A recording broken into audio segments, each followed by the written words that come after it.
شکریہ ادا کروں گا محترم گل جہان صاحب کا کہ محترم اقبال ناظر صاحب کے توسط سے ان کا مجموعہ کلام جو ہے وہ ملا اور پڑھنے کا اتفاق ہوا۔ اس حوالے سے تھوڑا سا جو میں اس حوالے سے جو لکھا ہے آپ کے سامنے پیش کرتا ہوں صاحب صدر کی اجازت سے۔ میں آغاز گفتگو اس اعتراف کے ساتھ کرنا چاہوں گا کہ گل جہاں کی شاعری کا مطالعہ کرتے ہوئے مجھے بارہا یہ محسوس ہوا کہ ان کی شاعری جس گہرے فکری اور تخیلاتی شعور کا احاطہ کرتی ہے اس تک رسائی میرے لیے ناممکن نہیں تو مشکل ضرور ہے۔ ان کی نظمیں بظاہر سمندر کی طرح پرسکون نظر آتی ہیں، لیکن کون جانتا ہے کہ اس کی تہہ میں کون کون سے طوفان مچل رہے ہیں۔ ان کی نظموں میں گہرائی بھی ہے اور گہرائی بھی ہے۔ اس میدان کے شناور ہی یقیناً اس پر تفصیل سے روشنی ڈال سکتے ہیں۔ اپنی کم مائگی کے احساس کے ساتھ جب میں قیافہ کے آئینے میں صاحب کتاب کا کھوج لگانے کی کوشش کرتا ہوں تو زینے پر قدم رکھنے سے پہلے ہی انتصاب میں معصوم روشنی نظر آتی ہے۔ ماں کہتی تھی میں بچپن میں شرمیلا تھا، لیکن جانے ایک دن کیسے جگنو پکڑ کے میں نے بوتل میں ڈالا تھا، اپنا لیمپ بجھا ڈالا تھا، تب سے اب تک میرا کمرہ سورج کا محتاج نہیں ہے۔ بچپن میں جگنو پکڑ کر بوتل میں بند کرنا دراصل روشنی کو اپنے وجود کا حصہ بنانے کی لاشعوری کوشش ہے، جو آگے چل کر شاعری کی صورت میں ایک شعوری کوشش میں بدل کر شاعر کے باطن کو جگنو کی طرح منور کرتی چلی جاتی ہے، اور اس روشنی کی کرنیں الفاظ میں ڈھل کر ترتیب پاتی ہیں تو قیافہ کی نظموں کی شکل میں اس روشنی کا ظہور ہوتا ہے۔ گل جہاں کی شاعری ذات کے دائرے سے کائنات کے دائرے تک پھیلی ہوئی دائروں کی شاعری ہے۔ یہ دائرے اس قدر پھیلے ہوئے ہیں کہ ان دائروں کے بیچوں بیچ ذات کا دائرہ کہیں معدوم ہو کر رہ جاتا ہے اور قاری کو پتہ ہی نہیں چلتا کہ کب وہ ایک دائرے سے نکل کر دوسرے دائرے میں داخل ہو جاتا ہے۔ گل جہان کہیں فلسفی، کہیں تاریخ دان اور کہیں سائنسی نفسیات کی گتھیوں میں الجھا ہوا اور الجھاتا ہوا نظر آتا ہے۔ وہ اصل میں ہے کیا؟ وہ جو گل جہاں ہے وہ ہم میں ہمی سا بدن اوڑھ کر چھپ گیا ہے۔ وہ ہم سا ہی ایک رنگ پہنے ہوئے ہم میں گھل سا گیا ہے، مگر اس کے اندر کا انسان ہمارے جہاں کا نہیں ہے۔ اسے نظم کے حسیاتی بہاؤ کو محسوس کرنے کی عادت پڑی ہے، اسے نظم میں کود کر پار لگنے کی ہمت ملی ہے، وہ ہرگز بھی ہم سا نہیں ہے۔ گل جہان کی نظموں میں استعاراتی اور تلمیحاتی فضا مل کر طلسماتی فضا کو جنم دیتی ہے، اور یہی طلسماتی فضا قاری کو اپنے سحر میں جکڑ لیتی ہے۔ ذاتی انسائکلوپیڈیا میں ہونے سے پہلے یہی تھا، اسی غار اندر جسے آدمی اپنا پہلا پڑاؤ سمجھتا رہا ہے۔ میں حابیل تھا نصف اور نصف قابیل تھا، یعنی قاتل بھی مقتول بھی جس کی خاطر لہو یافتہ ہے محبت۔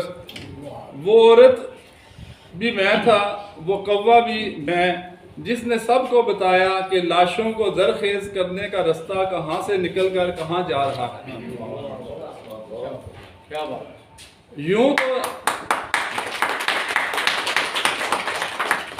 یوں تو نظم بے نام نہیں ہوتی، مگر گل جہان کے مجموعہ کلام میں ایک بے نام نظم بھی شامل ہے۔ کچھ ایسے زخم جنہیں میں دکھا نہیں سکتا، کچھ ایسے درد جنہیں جھیلنے میں لطف بہت، کچھ ایسے خواب جو آنکھوں میں آ نہیں پائے، میں ان کی راکھ سنبھالے ہوئے ہوں مدت سے۔ اسے سپرد ہوا میں کروں تو کیسے کروں؟ میرے بدن کی سبھی کھڑکیاں مقفل ہیں، بدن کی اوٹ میں پلتا ہے ایک خیال جسے کسی بھی رنگ کسی خال و خط کی چاہ نہیں، طلب مجھے بھی نہیں اس کی چہرگی کی، مگر میں چپکے سے تجسیم اس کی کرنے لگا اور اس کے چہرے میں چہرہ میرا ابھرنے لگا۔ اب ایک چہرے میں دو آدمی مکمل ہیں۔ گل جہان کا کہنا یہ ہے کہ حقیقت کتابوں کے برعکس ہے۔ کتابوں میں لکھی ہوئی عشق کی داستاں خوبصورت ہے، لیکن حقیقت میں یہ عشق اور زندگی دونوں محرومیوں کا مسلسل تشدد بھرا آگ پر رقص ہے۔ حقیقت کتابوں کے برعکس ہے۔ بہت شکریہ۔ سب سے پہلے میں شکریہ ادا کروں گا محترم گل جہان صاحب کا کہ محترم اقبال ناظر صاحب کے توسط سے ان کا مجموعہ کلام جو ہے وہ ملا اور پڑھنے کا اتفاق ہوا۔ اس حوالے سے تھوڑا سا جو میں اس حوالے سے جو لکھا ہے آپ کے سامنے پیش کرتا ہوں صاحب صدر کی اجازت سے۔ میں آغاز گفتگو اس اعتراف کے ساتھ کرنا چاہوں گا کہ گل جہاں کی شاعری کا مطالعہ کرتے ہوئے مجھے بارہا یہ محسوس ہوا کہ ان کی شاعری جس گہرے فکری اور تخیلاتی شعور کا احاطہ کرتی ہے اس تک رسائی میرے لیے ناممکن نہیں تو مشکل ضرور ہے۔ ان کی نظمیں بظاہر سمندر کی طرح پرسکون نظر آتی ہیں، لیکن کون جانتا ہے کہ اس کی تہہ میں کون کون سے طوفان مچل رہے ہیں۔ ان کی نظموں میں گہرائی بھی ہے اور گہرائی بھی ہے۔ اس میدان کے شناور ہی یقیناً اس پر تفصیل سے روشنی ڈال سکتے ہیں۔ اپنی کم مائگی کے احساس کے ساتھ جب میں قیافہ کے آئینے میں صاحب کتاب کا کھوج لگانے کی کوشش کرتا ہوں تو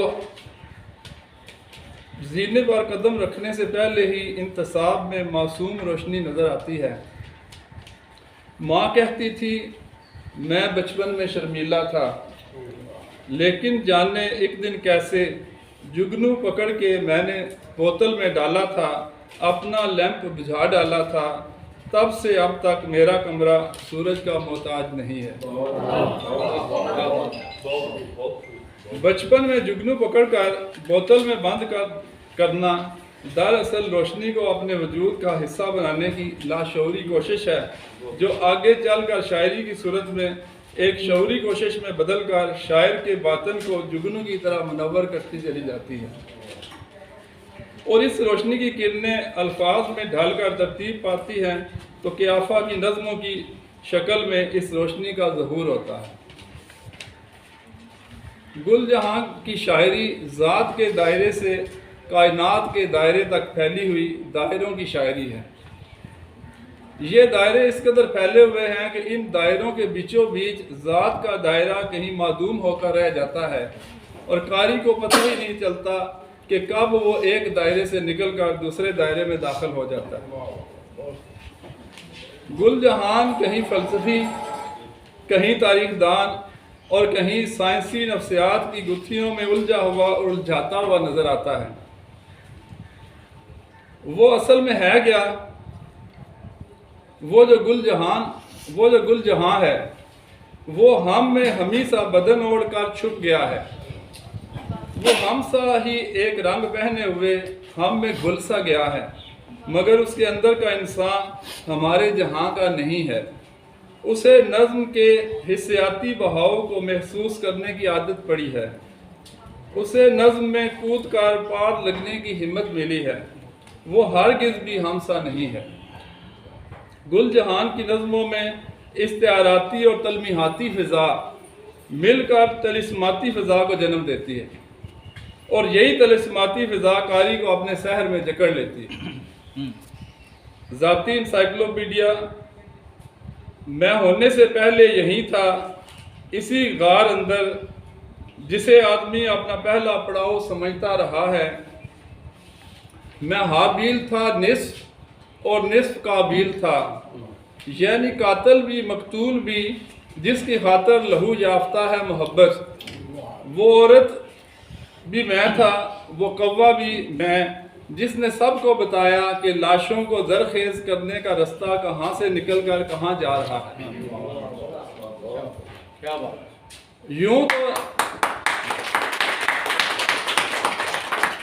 یوں تو نظم بے نام نہیں ہوتی، مگر گل جہان کے مجموعہ کلام میں ایک بے نام نظم بھی شامل ہے۔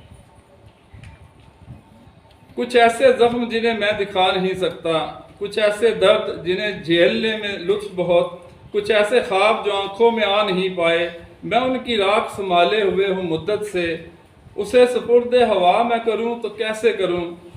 میرے بدن کی سبھی کھڑکیاں مقفل ہیں، بدن کی اوٹ میں پلتا ہے ایک خیال جسے کسی بھی رنگ کسی خال و خط کی چاہ نہیں، طلب مجھے بھی نہیں اس کی چہرگی کی، مگر میں چپکے سے تجسیم اس کی کرنے لگا اور اس کے چہرے میں چہرہ میرا ابھرنے لگا۔ اب ایک چہرے میں دو آدمی مکمل ہیں۔ گل جہان کا کہنا یہ ہے کہ حقیقت کتابوں کے برعکس ہے۔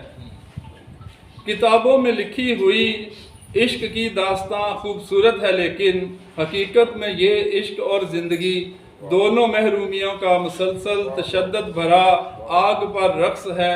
حقیقت کتابوں کے برعکس ہے۔ بہت شکریہ۔